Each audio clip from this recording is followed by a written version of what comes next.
नमस्कार आप सभी लोगों को। स्वागत है समृद्धि आईएएस के यूट्यूब चैनल पर।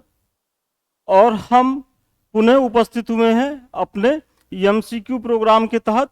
और आज का जो हमारा लेक्चर है वो लेक्चर 6 है। और जो टॉपिक है हमारा सामाजिक एवं धार्मिक सुधार आंदोलन, आज हम इसकी चर्चा करेंगे।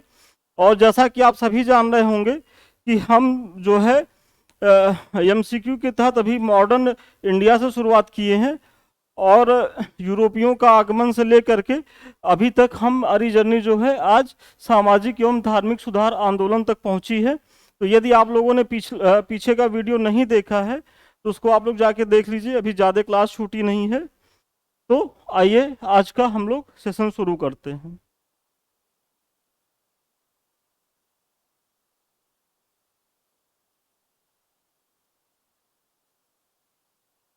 देखिए हमारा जो पहला प्रश्न है, भारत में पुनर्जागरण आंदोलन का अग्रणी दूत था देवेंद्र नाथ टैगोर, केशव चंद्र सेन, ईश्वर चंद्र विद्यासागर, राम मोहन राय। जल्दी से आप लोग इसका उत्तर दीजिए।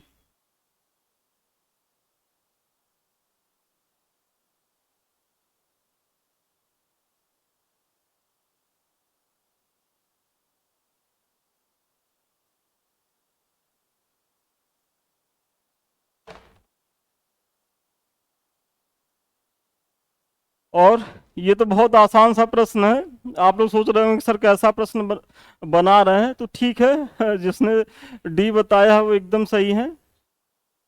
और इसमें थोड़ा सा इसकी व्याख्या देखें। देखिए इसको कराने के पीछे ये है कि वो तो प्रश्न सभी लोग जानते हैं, लेकिन चूंकि जहां से आगे प्रश्न बनने की संभावना है तो वो ये व्याख्या है। और मैं पहले क्लास से कहता आ रहा हूं कि आप लोग के लिए सबसे ज्यादा महत्वपूर्ण ये व्याख्या ही होने वाली है। तो आइए देखते हैं राजा राम मोहन राय के बारे में। राजा राम मोहन राय को भारतीय पुनर्जागरण का पिता, अतीत एवं भविष्य के मध्य सेतु, भारतीय राष्ट्रीयवाद का जनक, आधुनिक भारत का पिता एवं युग दूत कहा गया है। मतलब इतनी उपाधियों से इन्हें विभूषित किया गया है। तो इनमें से अगर कुछ भी पूछे परीक्षा हाल में तो आपको घबराना नहीं है, ये इसका उत्तर राजा राम मोहन राय ही होगा। फिर जो इनका जो दूसरा महत्वपूर्ण पॉइंट है इनमें कि इन्होंने हिंदू धर्म के एकेश्वरवाद मत का प्रचार करने के लिए 1815 में आत्मीय सभा की स्थापना की। मतलब ये अगर देखा जाए जो इनका धार्मिक दृष्टिकोण था तो वो एकेश्वरवादी था। और इसके प्रचार के लिए 1815 में, ये तारीख भी याद रखिएगा, आत्मीय सभा की स्थापना की। ये बहुत ही महत्वपूर्ण पॉइंट है। फिर आगे देखिए 20 अगस्त 1828 को ब्रह्म सभा नाम से एक नए समाज की स्थापना की, जिसे आगे चलकर ब्रह्म समाज के नाम से जाना जाता है। मतलब पहले तो 1815 में आत्मीय सभा की स्थापना करते हैं और फिर जो है आगे 20 अगस्त 1828 को ब्रह्म सभा नाम से एक नए समाज की स्थापना करते हैं और यही आगे चलकर ब्रह्म समाज के नाम से जाना जाता है। इस समाज के लोगों ने मूर्ति पूजा का विरोध किया, यौम एक ब्रह्म है का उपदेश दिया। इन्होंने अपनी शिक्षाओं के लिए वेद एवं उपनिषद को आधार बनाया। मतलब इन्होंने जो है एकेश्वरवाद के साथ साथ ये जो शिक्षा देते थे तो उसमें वेद और उपनिषद को ये आधार बनाते थे। फिर राजा राम मोहन राय को राजा की उपाधि किसने दी थी, ये भी बहुत बार पूछा गया है। तो मुगल बादशाह अकबर द्वितीय ने दी थी, एवं अपना दूत बनाकर 1830 ईस्वी में। देखिए ये सब जो तारीख है आप लोग देखिएगा, क्योंकि प्रीलिम्स में इधर जो है वो थोड़ा सा फैक्चुअल ज्यादा हो रहा है, वो डेट वोट भी पूछ ले रहा है, तो इसका भी आपको ध्यान रखना है। तो वही इसमें कहा जा रहा है कि अकबर द्वितीय ने दी थी एवं अपना दूत बनाकर 1830 ईस्वी में तत्कालीन ब्रिटिश सम्राट विलियम चतुर्थ के दरबार में भेजा था। इंग्लैंड के ब्रिस्टल में ही 27 सितंबर 1833 को राजा राम मोहन राय की मृत्यु हो जाती है। क्योंकि अकबर द्वितीय जो मुगल सम्राट थे उनका पेंशन को लेकर के कुछ इशू था, तो उसी के सिलसिले में इन्हें जो है राजा की उपाधि देके वो ब्रिटेन भेजते हैं। विलियम चतुर्थ उस समय ब्रिटिश सम्राट रहते हैं, और इंग्लैंड के ब्रिस्टल में ही 27 सितंबर 1833 को राजा राम मोहन राय की मृत्यु हो गई, और यही उनकी समाधि है। देखिए यहां से भी प्रश्न पूछा गया है, तो इसका भी ध्यान रखना है। तो ये जो व्याख्या है इसका तो बहुत विशेष ध्यान रखना है। चलिए आगे इसमें थोड़ा सा कुछ और देख लें आप लोग। नहीं, चलिए ये तो हो गया। अब इसमें दूसरा प्रश्न है, ब्रह्म समाज के बारे में निम्नलिखित में से कौन सा या से कथन सही है? इसने मूर्ति पूजा का विरोध किया, धार्मिक ग्रंथों की व्याख्या के लिए इसने पुरोहित वर्ग को अस्वीकार किया, इसने इस सिद्धांत का प्रचार किया कि वेद जो है वो त्रुटिहीन है। अब निम्नलिखित कूटों के आधार पर सही उत्तर का चयन किए। केवल एक और दो, सी केवल तीन, डी 1 2 3। आप लोग जल्दी से कमेंट बॉक्स में इसका उत्तर दें। और अगर आपने मेरी व्याख्या जो भी मैंने पीछे व्याख्या करवाई है, अगर उसको आपने ध्यान से पढ़ा होगा तो ये आईएएस में पूछा गया प्रश्न है, इसको करने में आपको थोड़ी सी भी दिक्कत नहीं होगी। तो जल्दी से आप लोग इसका उत्तर बताएं। आप लोग जल्दी से आप लोग कमेंट बॉक्स में बताइए, और देखिए शिथिलता नहीं बरतिए। ये मत सोचिए कि सर लाइव नहीं है तो हम थोड़ा मस्ती कर लेते हैं, ऐसा कुछ नहीं। जल्दी जल्दी आप लोग बताइए। और इसमें जिन लोगों ने भी बी उत्तर बताया है वो एकदम सही है, क्योंकि इसने मूर्ति पूजा का विरोध किया। वो मैंने पीछे ही बताया था कि ये एकेश्वरवादी थे, तो मूर्ति पूजा का विरोध करते थे। फिर धार्मिक ग्रंथों की व्याख्या के लिए इन्होंने पुरोहित वर्ग को अस्वीकार किया। एकदम सही बात है कि भाई पुरोहित वर्ग की सत्ता को इन्होंने काफी चोट पहुंचाई। और इसने इस सिद्धांत का प्रचार किया कि वेद त्रुटिहीन है। ये गलत है, क्योंकि मैंने पीछे ही व्याख्या में क्या बताया है कि ये जो अपना धार्मिक आधार जो लेते थे, अपने दार्शनिक आधार, धार्मिक आधार, इनका वेद था और उपनिषद था। तो यानी कि ये वेद और उपनिषद की चीजों को ये स्वीकार करते थे। तो देखिए अगर आप व्याख्या किए रहेंगे तो आपको आगे प्रश्न करने में कितनी सहूलियत मिलेगी। इसका उदाहरण आप लोग यहीं से देख लीजिए। ये यूपीएससी में पूछा गया प्रश्न है। चलिए अगला प्रश्न आप लोग देखें।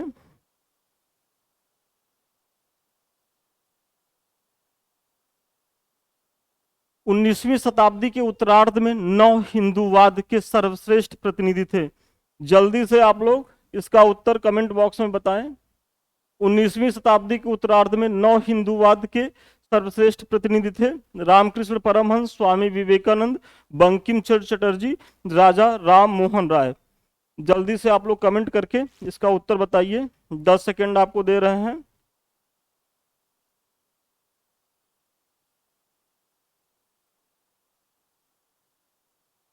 चलिए जिन लोगों ने इसका उत्तर भी बताया है वो एकदम सही बता रहे हैं, और यदि किन्हीं का गलत भी होगा तो वो निराश नहीं होंगे। ये तो अभी शुरुआत है, और किसी भी सफलता को प्राप्त करने के लिए आपका चलना जरूरी है। यदि आप चलेंगे और निरंतर चलेंगे तो आप सफल होंगे, इसकी गारंटी है। तो आप चलिए तो सही, एक समय के बाद आप दौड़ने लगेंगे और मंजिल के करीब होंगे। तो इसका उत्तर जो है वो विवेकानंद है। इसमें थोड़ा सा व्याख्या आप लोग देखें। स्वामी रामकृष्ण परमहंस के शिष्य थे, मतलब जो विवेकानंद थे वो रामकृष्ण परमहंस के शिष्य थे, जिनके बचपन का नाम नरेंद्र नाथ दत्त था। जिन्हें आज हम विवेकानंद के नाम से जानते हैं, उनके बचपन का क्या नाम था? तो नरेंद्र नाथ दत्त था। इन्हें विवेकानंद नाम खेतड़ी के राजा अजीत सिंह ने दिया। मतलब इन्हें जो विवेकानंद की जो उपाधि थी, जैसे अभी पीछे हम बताए थे कि जो राम मोहन राय थे उन्हें राजा की जो उपाधि दी गई थी वो अकबर द्वितीय के द्वारा दी गई थी, जो मुगल सम्राट था। उसी तरीके से इन्हें भी विवेकानंद की जो उपाधि थी वो खेतड़ी के राजा अजीत सिंह द्वारा दी गई थी। और 1893 ईस्वी में, ये तारीख, ये जो है ये याद रखिएगा, सन 1893 ईस्वी में वे शिकागो गए, जहां उन्होंने विश्व धर्म संसद में अपना सुप्रसिद्ध भाषण दिया। इस घटना से तो आप सभी लोग परिचित होंगे। और ये घटना घटित कब हुई थी? 1893 ईस्वी में। फिर इन्होंने ज्ञान योग, देखिए इनका ज्ञान योग, कर्म योग एवं राजयोग नामक पुस्तक लिखी। मतलब ये पुस्तक दे देगा और पूछेगा कि इससे कौन संबंधित है, तो आप लोग को ध्यान रखना है कि इससे जो है विवेकानंद जी संबंधित है। फिर 1897 में रामकृष्ण मिशन की स्थापना की, इसका मुख्यालय हावड़ा के बेलूर में है। देखिए इनके गुरु जो थे वो रामकृष्ण मिशन जी थे, और उन्हीं की स्मृति में 1897 में इन्होंने रामकृष्ण मिशन की स्थापना की, और इसका मुख्यालय जो हावड़ा कोलकाता में है, वहीं का एक बेलूर है, बहुत फेमस मठ है। तो ये स्वामी विवेकानंद के बारे में महत्वपूर्ण फैक्ट है। और देखिए अगर ये सब चीजें आप अगर प्रयास कर लें, प्रैक्टिस कर लें, एक दो बार इसको देख लें, तो क्वेश्चन यहीं से बनने वाला है, और आप विश्वास करिए कि आप परीक्षा में बहुत ही सहज महसूस करेंगे। तो ठीक है, अगला प्रश्न आप लोग देखिए।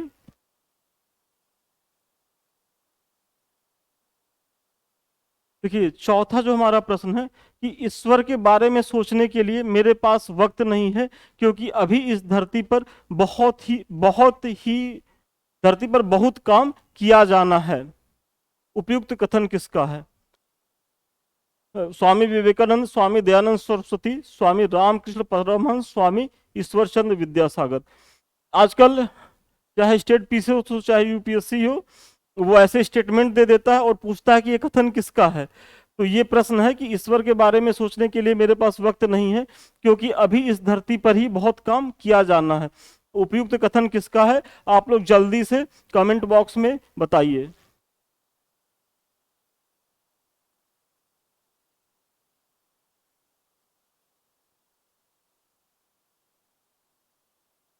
चलिए, जिन लोगों ने इसका उत्तर डी दिया है वो एकदम सही है।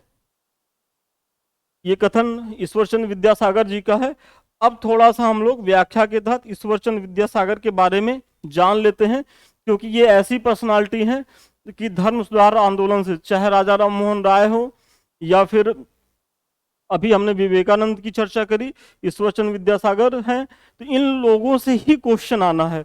तो अगर हम डिटेल से थोड़ा सा कर लेंगे तो क्वेश्चन इससे बाहर नहीं जाएगा।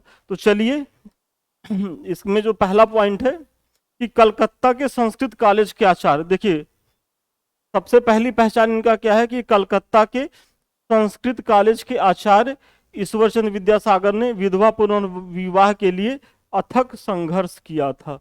मतलब ये कलकत्ता के संस्कृत कॉलेज के प्राचार्य थे, ये आपको ध्यान रखना है। और इन्होंने काम किस क्षेत्र में किया था? तो विधवा पुनर्विवाह के लिए। ठीक है, पहला पॉइंट। दूसरा, इनके प्रयासों के फलस्वरूप 26 जुलाई 1856 को हिंदू विधवा पुनर्विवाह अधिनियम पारित हुआ। मतलब इन्हीं के प्रयासों से 26 जुलाई 1856 को हिंदू विधवा पुनर्विवाह अधिनियम पारित हुआ। तो बहुत ही महत्वपूर्ण पॉइंट है, इसको भी आप लोग ध्यान से देख लीजिए। ये सेक्रेटरी के रूप में, मतलब ये सचिव के रूप में हिंदू महिला कॉलेज से भी जुड़े थे, जो बाद में बेथ्यून फीमेल स्कूल के नाम से जाने जाने लगा। ये भी बहुत ही महत्वपूर्ण है कि भाई आपसे पूछ सकता है कि सेक्रेटरी के रूप में बेथुन फीमेल स्कूल से कौन जुड़ा हुआ था, या हिंदू महिला कॉलेज से कौन जुड़ा हुआ था। तो ये कौन जुड़े थे?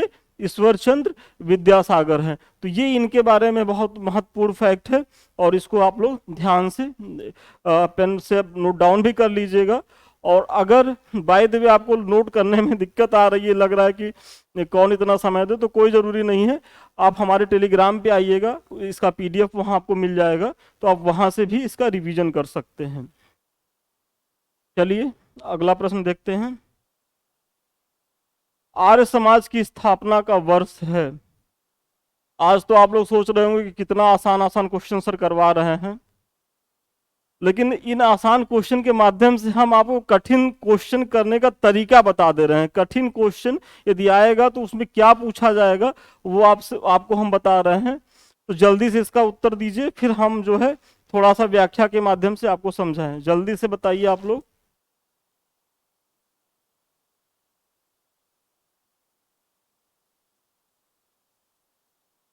चलिए, जिन लोगों ने इसका उत्तर सी दिया है वो एकदम सही है। और मुझे विश्वास है कि इसका उत्तर सभी लोगों ने सही ही बताया होगा।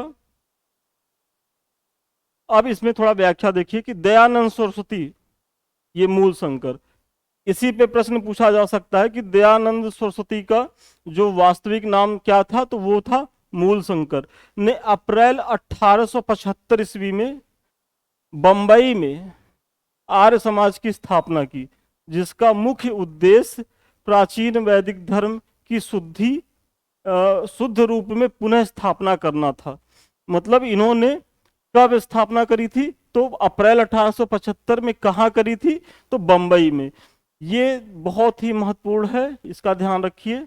और उद्देश्य क्या था, तो वैदिक धर्म की शुद्ध रूप से पुनः स्थापना करना। मतलब ये जो कहते नहीं कि वेदों की ओर लौटो, तो ये वेद को बहुत प्रमाणिक मानते हैं। और देखिए आगे लिखा भी हुआ कि इनका जो नारा था, वेदों की ओर लौटो।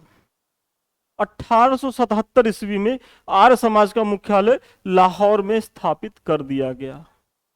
स्थापना कहाँ हुई, 1875 अप्रैल 1875 में बंबई में। लेकिन 2 ही साल के बाद इसका जो है लाहौर ट्रांसफर कर दिया गया और इसका मुख्यालय 77 में लाहौर बना दिया गया। तो देखिए यहां से प्रश्न नहीं पूछा गया है और बहुत संभावना है कि आगे आपसे यहीं से प्रश्न पूछ ले। और जब ये इसका मुख्यालय जब लाहौर जाता है तो इसमें बहुत तेजी से वृद्धि होती है। तो ये है। फिर 1867 में 1867 में उन्होंने झूठे धर्मों का खंडन करने के लिए पाखंड खंडनी पताका लहराई। इन्हें धार्मिक सुधार प्रयासों के कारण भारत का मार्टिन लूथर किंग भी कहा जाता है। देखिए ये पूछा जा सकता है कि पाखंड खंडनी पताका से कौन जुड़ा था, तो ये दयानंद सरस्वती जी ही जुड़े थे और इनके धार्मिक प्रयासों के कारण ही इन्हें भारत का मार्टिन लूथर किंग भी कहा जाता है। फिर अगला महत्वपूर्ण जो इनका पॉइंट है कि इनके विचार इनकी प्रसिद्ध पुस्तक सत्यार्थ प्रकाश में वर्णित है। ये बहुत ही चर्चित पुस्तक है और इस पे प्रश्न पूछा गया है और आगे पूछे जाने की संभावना भी है। तो जो अगर इनके विचारों को जानना है तो सत्यार्थ प्रकाश को आप पढ़ सकते हैं दयानंद सरस्वती के विचारों को जानने के लिए। और इनके प्रमुख कुछ कथन हैं, क्योंकि वो भी परीक्षा में आए हुए हैं, तो हो सकता है रिपीट हो जाए, तो आप लोग यहाँ थोड़ा सा उसका प्रैक्टिस कर लीजिए। कि पहला इनका जो कथन है, अच्छा शासन स्वशासन का स्थानापन्न नहीं है। ये कौन कह रहा है, तो ये दयानंद सरस्वती कह रहे हैं कि जो अच्छा शासन है वो स्वशासन का स्थानापन्न नहीं है। फिर दूसरा इनका कथन है कि बुरे से बुरा देसी राज्य अच्छे से अच्छे विदेशी राज्य से अच्छा है। मतलब दूसरे में ये कह रहे हैं कि बुरे से बुरा, मतलब हमारा जो देसी राज्य है वो कितनों भी बुरा हो, लेकिन अगर हम किसी के गुलाम हो जाए, वो कितनों भी ये सुविधा दे, तो वो अब बुरे से मतलब हमारे देसी राज्य से अच्छा नहीं हो सकता। तो ये इनके दो बहुत ही महत्वपूर्ण कथन हैं। आप लोग इसको नोट डाउन कर लीजिएगा अपने प्रैक्टिस बुक में। और दयानंद सरस्वती ने ही सर्वप्रथम स्वराज शब्द का प्रयोग किया था। देखिए ये बहुत ही महत्वपूर्ण है कि स्वराज शब्द का सर्वप्रथम प्रयोग किसने किया था, तो वो दयानंद सरस्वती जी ने किया था। और हिंदी को राष्ट्रभाषा माना। आज जो है हिंदी को राष्ट्रभाषा बनाने की जो डिमांड उठती है, तो उसका सबसे पहला प्रयास इन्हीं के द्वारा किया गया था, दयानंद सरस्वती के द्वारा। तो ठीक है, फिर आगे देखें आप लोग। निम्नलिखित में से किसने महाराष्ट्र में प्रार्थना समाज की स्थापना की थी? जल्दी से आप लोग इसका उत्तर बताइए। और मैं बार बार कह रहा हूं कि जो व्याख्या हम करवा रहे हैं उसका तो बहुत ज्यादा ध्यान से उसको पढ़िएगा, क्योंकि आपके व्याख्या से ही प्रश्न आएंगे। जल्दी से आप लोग 6 का उत्तर बताइए।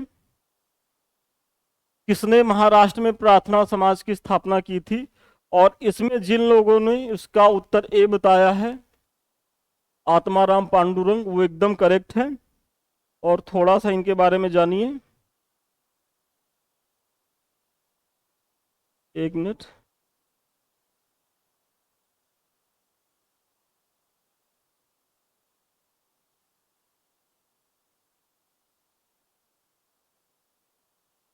ये ए है, आत्माराम पांडुरंग। प्रार्थना समाज की स्थापना 1867 ईस्वी में बंबई में आचार्य केशव चंद्र सेन की प्रेरणा से आत्माराम पांडुरंग द्वारा की गई। कब हुआ था प्रार्थना समाज? 1867। ये डेट याद रखिएगा, मतलब सारी ये तिथि। और बंबई में, कहा? तो बंबई में। और पूछ सकता है कि किसके प्रेरणा से, तो आचार्य केशव चंद्र सेन है, इनकी प्रेरणा से। किसने किया था? तो आत्माराम पांडुरंग ने प्रार्थना समाज की स्थापना की थी। तो ये पहला महत्वपूर्ण फैक्ट है। इस संस्था का प्रमुख उद्देश्य जाति प्रथा का विरोध, स्त्री पुरुष के विवाह की आयु में वृद्धि और विधवा विवाह एवं स्त्री शिक्षा को प्रोत्साहन देना था। मतलब ये जो प्रार्थना समाज था, इसका जो उद्देश्य था, तो वो जाति प्रथा का विरोधी थे ये लोग।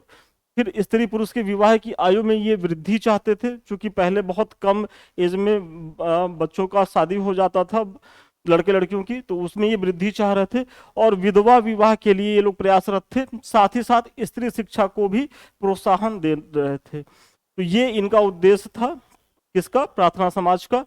और महादेव गोविंद रानडे, देखिए एक महत्वपूर्ण पर्सनालिटी ये भी है, इस संस्था से 1869 ईस्वी में जुड़े तथा इसके मुख्य संचालक बने। देखिए गठन कब होता है? 67 में। और इसके 2 साल बाद कौन जुड़ता है? महादेव गोविंद रानडे जुड़ते हैं। और इसके एक तरीके से महत्वपूर्ण जो है वो संचालक बन जाते हैं बाद में। तो ये है। अब अगला प्रश्न आप लोग देखें। क्लास कैसी लग रही है आप लोगों को? कमेंट करके जरूर बताइएगा। किसने 1873 ईस्वी में सत्य शोधक समाज की स्थापना की? किसने 1873 ईस्वी में सत्य शोधक समाज की स्थापना की? गोपाल कृष्ण गोखले, ज्योतिबा फुले, शिवनाथ शास्त्री, उपयुक्त में से कोई नहीं। जल्दी से आप लोग कमेंट करिए। और हमको पता है कि आप लोग मुस्कुरा रहे होंगे इस प्रश्न को देख करके, कि आज तो सारे प्रश्न सही हैं। देखिए प्रश्न, हमको आपको यहाँ फंसाने की जरूरत नहीं कि हम बहुत हार्ड प्रश्न दे दें और आप उलझ के रह जाइए। हमारा उद्देश्य ये है कि आप जो है अगली परीक्षा में जब जाइए तो आप प्रश्न करने की स्थिति में रहिए। और इसीलिए हम भले सत्यशोधक समाज या ज्योतिबा फुले को यहाँ ले रहे हैं, लेकिन इनका जो पूरा डिटेल है वो हम आपको व्याख्या में बता दे रहे हैं, क्योंकि फिर प्रश्न अगले स्टेप से बनेगा। तो ठीक है, इसमें जो जिन लोगों ने बी बताया वो एकदम सही है। और थोड़ा सा इसकी व्याख्या देखें आप लोग। 1873 ईस्वी में, देखिए ये सन याद रखना है कि 1873 ईस्वी में सत्य शोधक समाज की स्थापना ज्योतिबा फुले ने की थी। इन्होंने पिछड़े वर्गों का उत्थान के लिए बहुत प्रयास किया। इन्होंने अपनी पुस्तक गुलामगिरी, देखिए इनकी एक पुस्तक बहुत ही महत्वपूर्ण है, गुलामगिरी, एवं इनका संगठन जो था सत्य शोधक समाज के द्वारा पाखंडी ब्राह्मणों एवं उनके अवसरवादी धर्म ग्रंथों की कटी आलोचना की। मतलब जितने भी उस समय के धर्म सुधारक थे वो कहीं न कहीं जो है कर्मकांड को, छुआछूत को, जाति प्रथा को नकारते थे। स्त्री शिक्षा, विधवा विवाह, विवाह की आयु में वृद्धि, इन सबों को सपोर्ट करते थे। तो यही इनका भी था कि ये पाखंडी ब्राह्मणों एवं उनके अवसरवादी धर्म ग्रंथों की ये कटु आलोचना करते थे। किसमें करते थे? गुलामगिरी में। और सत्य शोधक समाज जो इनका संगठन था इसके माध्यम से। तो ये ज्योतिबा फुले के बारे में कुछ महत्वपूर्ण फैक्ट हैं, इसका आप लोग ध्यान रखेंगे। और आइए अगले प्रश्न पर हम लोग चलते हैं। इनमें से कौन सेक्रेटरी के रूप में हिंदू फीमेल स्कूल से संबंध थे, जो बाद में बैथ्यून फीमेल स्कूल के नाम से जाना जाने लगा? देखिए ये यूपीएससी मतलब आईएएस की परीक्षा में 2021 में पूछा गया प्रश्न है। और इसको कराने का मेरा उद्देश्य ये है कि यदि आप लोगों ने मेरा पिछला, अभी जैसे ही मैंने ईश्वरचंद्र विद्यासागर के बारे में जब मैं पढ़ा रहा था तो वहां मैंने इसकी व्याख्या करवाई थी। और अगर आप लोगों ने उस व्याख्या को ध्यान से देखा होगा तो ये प्रश्न आप कर लेंगे। देखिए उत्तर तो हम ऐसे ही बता दिए कि इसका उत्तर सी होगा, लेकिन इसको लाने का उद्देश्य यही है कि आप लोग व्याख्या पे थोड़ा फोकस्ड होइएगा। और क्योंकि प्रश्न जो है वो वहीं से बनेंगे और आप करने की स्थिति में भी रहेंगे। तो इसका जिन लोगों ने 8 का उत्तर सी दिया वो एकदम सही है।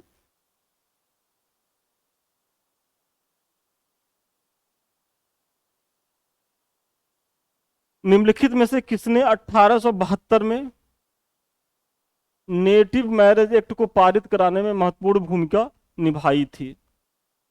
आपका प्रश्न है, निम्नलिखित में से किसने 1872 में नेटिव मैरिज एक्ट को पारित करने में महत्वपूर्ण भूमिका निभाई थी? देवेंद्रनाथ टैगोर, केशव चंद्र सेन, ईश्वर चंद्र विद्यासागर, श्यामचंद्र दास। जल्दी से आप लोग कमेंट करके बताइए इसका उत्तर क्या होगा। और कमेंट करिएगा, बता, हम सबका देख रहे हैं, हम आज का भी हम देखे हैं, कल का भी देखे हैं। कुछ लोग लापरवाही भी कर रहे हैं और वो लापरवाही उन पे भारी पड़ेगी, तो कमेंट करते रहिए। चलिए, इसमें जिन लोगों ने इसका उत्तर बी बताया है, केशव चंद्र सेन, वो सही हैं। और थोड़ा सा इसकी व्याख्या आप लोग देखिए, क्योंकि यहां से बहुत बार प्रश्न पूछा गया है। केशव चंद्र सेन 1872 ईस्वी के नेटिव मैरिज एक्ट, देखिए इसी नेटिव मैरिज एक्ट को सिविल मैरिज एक्ट या ब्रह्म विवाह अधिनियम भी कहते हैं, को पारित कराने में महत्वपूर्ण भूमिका निभाई। तो अगर प्रश्न में कभी native marriage act, civil marriage act या ब्रह्म विवाह अधिनियम, तीनों में से कुछ भी आए तो आपको कंफ्यूज नहीं होना है, वो तीनों एक ही चीजें हैं। और इसको पारित कराने में महत्वपूर्ण भूमिका किसने निभाई थी? केशव चंद्र सेन ने। और ये पारित कब हुआ था? 1872 ईस्वी में। तो ये आपको ध्यान रखना है। फिर इस एक्ट के तहत लड़कियों के लिए विवाह की आयु 14 वर्ष, मतलब नेटिव मैरिज के तहत 14 वर्ष एवं लड़कों के लिए 18 वर्ष निर्धारित की गई। हालांकि इसका क्रियान्वयन पक्ष बेहद कमजोर था। देखिए पहले क्या था, पहले तो बाल विवाह होते थे, और कुछ तो ऐसे विवाह होते थे कि बालिकाओं को तो पता ही नहीं होता था कि विवाह क्या होता है। तो एक तरीके से कुरीति ही थी वो, किसी भी सभ्य समाज के लिए वो अच्छी प्रथा तो नहीं थी। चलिए, देर से ही सही उसका अंत हुआ, लेकिन उसके लिए बहुत प्रयास किया गया। और ये धर्म सुधार के जो हमारे नेता लोग थे, जो अग्रणी दूत लोग थे, वो लोगों ने काफी संघर्ष किया। और इस एक्ट के माध्यम से कहां तक लेके गए कि 14 वर्ष। सोचिए, आज 18 वर्ष के नीचे की बालिका के साथ विवाह नहीं हो सकता, और ये 14 वर्ष तक लेके गए, और लड़कों की आयु जो है 18 वर्ष निर्धारित की गई। तो नेटिव मैरिज एक्ट या सिविल मैरिज एक्ट या ब्रह्म विवाह के तहत ये जो है ये प्रावधान किए गए। लेकिन अगर इसका क्रियान्वयन पक्ष देखा जाए तो वो बहुत सफल नहीं रहा, और उसमें कई कमियां थी। समाज के लोग उसको एक्सेप्ट नहीं कर रहे थे, और प्रशासन भी उस तरीके से उसमें सक्रिय भागीदारी नहीं निभा रहा था। फिर इसी में, क्योंकि बाद में फिर और भी ज्यादा कानून बने, तो हमने सारी जो मैरिज को लेकर के जो एक्ट आए, हमने एक ही जगह बताने का प्रयास किया है, ताकि आपको यहां से प्रश्न आए तो कंफ्यूजन की स्थिति में ना रहें। तो फिर आगे देखिए कि पारसी सुधारक बी.एम. मालाबारी के प्रयत्नों से सम्मति आयु अधिनियम 1891। देखिए, ये ध्यान से देखिए, बी.एम. कौन है? बी.एम. मालाबारी। सम्मति आयु अधिनियम 1891, एज ऑफ कंसेंट एक्ट 1891 पारित हुआ, जिसमें 12 वर्ष से कम आयु की कन्याओं के विवाह पर प्रतिबंध लगा दिया गया, जिसका बाल गंगाधर तिलक ने विरोध किया। इसमें जो है बात की जा रही है कि 12 वर्ष से कम। देखिए, यहाँ जो 14 वर्ष था वो तो सही से क्रियान्वित नहीं हुआ। फिर ये हुआ कि 12 वर्ष पे एग्री हो जाए, तो उस पर प्रयास किया गया, और उस पर भी बाल गंगाधर तिलक ने विरोध किया। देखिए, बाल गंगाधर तिलक जो विरोध कर रहे थे, तो वो इसलिए नहीं कर रहे थे कि वो बच्चियों के खिलाफ थे। उनका विरोध का आधार दूसरा था। वो ये चाहते थे कि भाई ये सब हमारी चीजें हैं, हमारे घर की बातें हैं, और हम लोग इसको डिसाइड करें, ना कि औपनिवेशिक सरकार डिसाइड करे। लेकिन कुछ जो प्रगतिशील विचारक थे, उनका ये मानना था कि देखिए, कोई भी सुधार जो है वो कानून के डर से ही हो सकता है। तो वो लोग उस तरीके से प्रयास कर रहे थे, और इसीलिए बाल गंगाधर तिलक जो चाह रहे थे कि नहीं, ये हम लोग सर्वसम्मत से एक फैसला ले ले, इसमें जो है यूरोपीय लोगों की भागीदारी न हो। तो इस दिशा में उन्होंने विरोध किया था। ऐसा मत समझिएगा, ये बहुत ही महान व्यक्तित्व थे बाल गंगाधर तिलक, और कहीं से भी वो जो है इतना दुराग्रह उनके मन में नहीं आ सकता है। तो ये इसलिए मैंने इसको क्लियर भी कर दिया। फिर वर्ष 1929 में देखिए फिर आगे क्या होता है, 1929 का साल आता है, डॉक्टर हरविलास शारदा के प्रयत्नों से एक बाल विवाह निषेध कानून बना। इन्हीं के नाम पर इसे शारदा एक्ट कहा गया। देखिए एक डॉक्टर हरविलास शारदा थे जो राजस्थान अजमेर के रहने वाले थे, और उन्हीं के प्रयत्नों से बाल विवाह निषेध कानून बना, और बाद में इस कानून का नाम इन्हीं के नाम पर शारदा एक्ट रख दिया गया। और इस अधिनियम द्वारा लड़कियों की न्यूनतम विवाह की आयु 14 वर्ष एवं लड़कों की 18 वर्ष निर्धारित की गई। मतलब जो शारदा एक्ट था वो चूंकि 1929 में आया, तब तक समाज थोड़ा सा परिपक्व हो चुका था, मैच्योर हो गया, और लोगों ने इसको स्वीकार किया। और अब जो है वास्तव में जो लड़कियों की जो 14 वर्ष की आयु या 18 वर्ष लड़कों की आयु, इसको लोगों ने स्वीकार किया और शादी विवाह करने लगे। बाल विवाह छुटपुट होता ही रहा, लेकिन उसमें धीरे धीरे कमी आई और लोग इस उम्र सीमा का पालन करने लगे। तो ये पूरा जो है मैरिज एक्ट को लेकर के, और मैरिज एक्ट में जो आयु को लेकर के भी है मैटर, ये तीनों है। पहला केशव चंद्र सेन का नेटिव मैरिज एक्ट, दूसरा पारसी सुधारक बीएम मालाबारी का, और तीसरा डॉक्टर हरविलास शारदा का। तो मैंने एक ही जगह इसको जो है वो करा दिया है।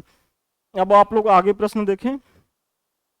देखिए व्याख्या की वजह से थोड़ा सा प्रश्न जो है टाइम थोड़ा जा रहा है, लेकिन ये जानिए कि आप लोगों को पूरा एक टॉपिक भी क्लियर हो जा रहा है कि अगर आपका 50 मिनट 40 मिनट का क्लास खिंच जा रहा है तो उस 40-50 मिनट में आपको कितनी चीज़ें मिल जा रही हैं। तो इसलिए घबराना नहीं है, और ये आपके लिए बहुत ही उपयोगी सेशन होने वाला है।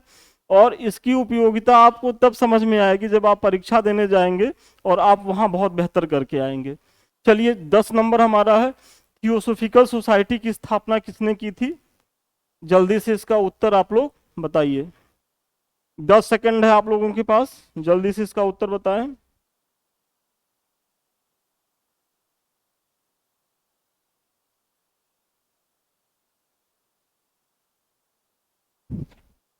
चलिए जिन लोगों ने इसका उत्तर ए बताया है वो एकदम सही है। मैडम एचपी ब्लावट्स्की हैं ये। और आप लोग थोड़ा सा इसका व्याख्या देख लीजिए। थियोसॉफिकल सोसाइटी की स्थापना एक रूसी महिला, देखिए ये भी पूछ सकता है कि ये एचपी ब्लावट्स्की कौन सी महिला, कहाँ की रहने वाली, तो रूसी महिला थी। योम अमेरिकी सैनिक अधिकारी कर्नल आलकाट योम क्वान जज, ये भी एक व्यक्ति हैं, ने 1875 ईस्वी में न्यूयॉर्क में की थी। ये स्थान भी याद रखिएगा। मतलब थियोसॉफिकल सोसाइटी की जो स्थापना है ये 3 लोगों ने किया था, ब्लावट्स्की, अल्काट और क्वान जज। कब किए थे? 1875 ईस्वी में। कहाँ किए थे? न्यूयॉर्क में। तो ये ध्यान रखना है। फिर 1882 ईस्वी में, मतलब अपनी स्थापना के 7 साल बाद, मद्रास के पास अडयार नामक स्थान पर सोसाइटी का मुख्यालय स्थापित किया गया, जो बाद में इसका अंतरराष्ट्रीय कार्यालय भी बना। मतलब स्थापना तो इनकी न्यूयॉर्क में हुई 1875 में, लेकिन 82 में ये क्या करते हैं कि अपनी संस्था का जो है वो ट्रांसफर कर देते हैं मद्रास के अडयार में, और यही जो है इसका अंतरराष्ट्रीय कार्यालय भी बन जाता है। तो अगर स्थापना पूछे तो न्यूयॉर्क रहेगा तो लगाइएगा, और फिर अगर बाद में पूछे कि अगर भारत के संदर्भ में पूछे तो मद्रास के अडयार में। इस संस्था का मुख्य उद्देश्य, देखिए अगर कोई संस्था बनेगी तो उसका उद्देश्य भी कुछ होगा, तो इसका मुख्य उद्देश्य प्राचीन हिंदू धर्म में लोगों का विश्वास बढ़ाना एवं धर्म को समाज सेवा का मुख्य आधार बनाना था। मतलब एक तरीके से कहीं न कहीं ये भी धर्म को जो है लोक कल्याण उन्मुखी बनाना चाहते थे और उसको समाज सेवा का आधार बनाना चाहते थे। यही इनका मुख्य उद्देश्य था। तो ये जो है ये थियोसॉफिकल सोसाइटी के बारे में जो महत्वपूर्ण फैक्ट्स हैं, क्योंकि देखिए ये तो पूछ चुका है तो अब ये नहीं आएगा, अगर ही आएगा तो आप सभी लोग कर लेंगे, लेकिन प्रश्न जो है वो आएगा अब यहाँ से, तो इसको आप लोग ध्यान से देखिएगा। चलिए अगला प्रश्न आप लोग देखिए।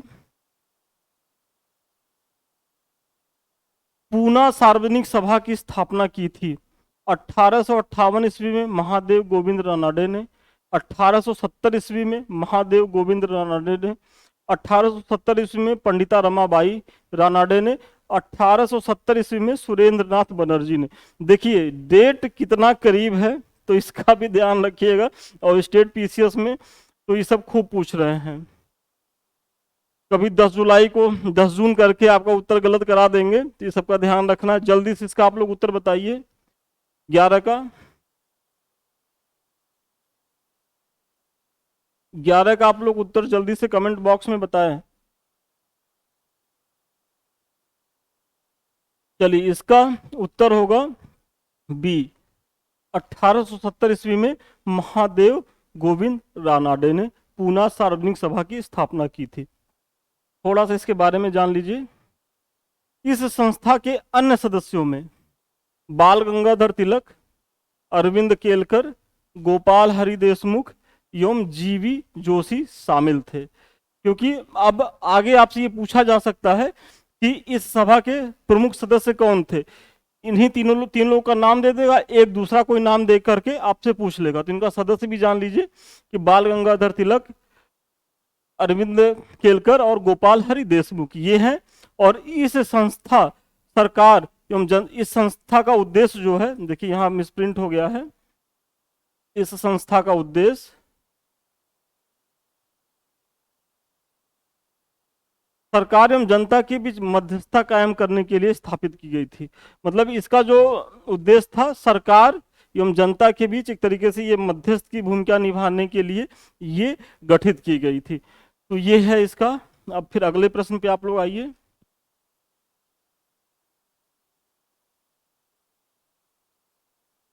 एमसी सीतलवाड़, बीएन राव, अल्लादी कृष्णा स्वामी अय्यर प्रख्यात सदस्य थे। एमसी सीतलवाड़, बीएन राव, अल्लादी कृष्णा स्वामी अय्यर प्रख्यात सदस्य थे। मतलब देखिए यहाँ पूछ रहा है कि सदस्य किस स्वराज पार्टी के, all Indian national liberal federation के, मद्रास लेबर यूनियन के, servant of society, servants of India society के। और मैंने पिछले भी क्वेश्चन में बताया है कि हो सकता है कि पूछ ले कि सदस्य कौन से थे। तो देखिए यहाँ पूछा भी गया है, लेकिन ये प्रश्न दूसरा है। तो आप लोग जल्दी से इसका उत्तर बताइए। 12 का उत्तर जल्दी से आप लोग बताइए।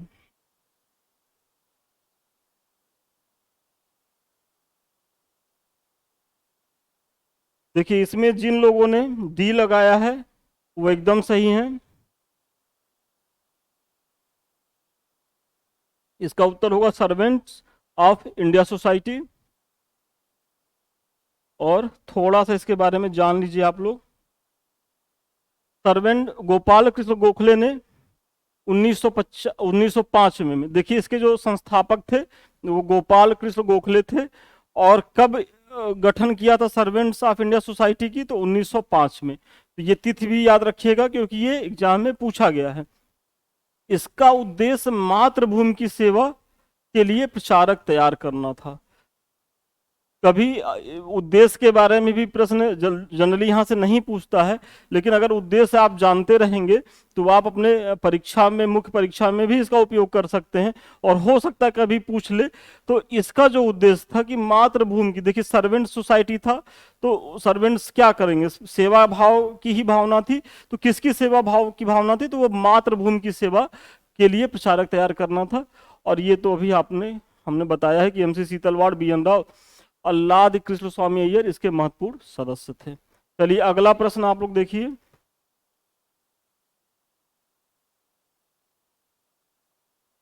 देखिए ये व्यक्ति हैं सूची संबंधित कार्य पद। डीके कर्वे, कलकत्ता में कन्या विश्वविद्यालय की स्थापना। जेईडी बेथुन, सचिव विडो री मैरिज एसोसिएशन। ईश्वरचंद्र विद्यासागर, बाल विवाह विरुद्ध संघर्ष प्रारंभ करना। बीएम मालाबारी, कलकत्ता में संस्कृत कॉलेज के प्राचार्य। इसमें आप लोग को मिलाना है और कूट के माध्यम से सही उत्तर बताइए। और देखिए यदि आप लोगों ने पीछे का क्लास किया होगा, व्याख्या आपने ध्यान से पढ़ी होगी, तो अब ऐसे प्रश्न को करने में आपको दिक्कत नहीं आएगी। क्योंकि आप ईश्वरचंद्र विद्यासागर को जानना है, बीएम मालाबारी को जानना है, बेथुन को जानना है, तो आपको दिक्कत नहीं आएगी। जल्दी से आप लोग इसका उत्तर बताइए।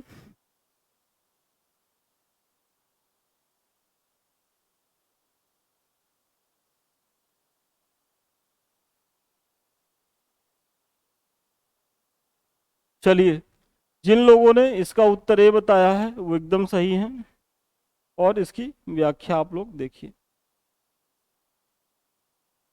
देखिए, जो डी के कर्वे थे वो सचिव विडो रीमैरिज एसोसिएशन से संबंधित थे, एकदम सही है। और जेईडी बेथुन जो है वो कलकत्ता में कन्या विद्यालय की स्थापना से संबंधित थे, एकदम सही है। और ईश्वर चंद्र विद्यासागर, मैंने जब इनको पढ़ाया था तो बताया था कि कलकत्ता में संस्कृत कॉलेज के प्राचार्य थे। और बीएम मालावारी जो थे वो बाल विवाह विरुद्ध संघर्ष प्रारंभ करना, मतलब ये बाल विवाह से जुड़े हुए थे। तो ये इनकी चीजें हैं और आप लोग इसका ध्यान रखिएगा। चलिए, अगला प्रश्न आप लोग देखें। निम्नलिखित में से कौन एक सही सुमेलित है? भारत धर्म महामंडल दिल्ली, देव समाज बनारस, राधा स्वामी सत्संग लाहौर, सनातन धर्म रक्षणी सभा कलकत्ता। जल्दी से आप लोग इसका उत्तर बताइए।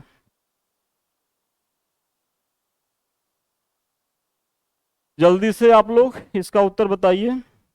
और ये अभी यूपी पीसीएस का पूछा गया प्रश्न है, इसलिए मैं करवा रहा हूं कि हो सकता है कि ये रिपीट हो जाए। तो जल्दी से कमेंट बॉक्स में आप लोग उत्तर बताइए इसका। और जिन लोगों ने इसका उत्तर डी बताया है वो एकदम सही है, क्योंकि सनातन धर्म रक्षणी सभा जो है वो कलकत्ता में है, एकदम सही है। और भारत धर्म महामंडल, ये देखिए ये हरिद्वार में है, ना कि दिल्ली में। देव समाज जो है वो लाहौर में। राधा स्वामी सत्संग नाम से ही समझ लीजिए आगरा। और सनातन धर्म रक्षणी सभा कलकत्ता, जो आपका उत्तर सही था। चलिए, अगले प्रश्न पे आइए। आज का ये हमारा अंतिम प्रश्न है और हम उम्मीद करते हैं कि ये प्रश्न सबका सही होगा। देवबंद आंदोलन यूपी संयुक्त प्रांत में किस वर्ष आरंभ हुआ था? 1900 ईस्वी, 1888 ईस्वी, 1885 ईस्वी, 1866 ईस्वी। जल्दी से आप लोग इसका उत्तर बताइए।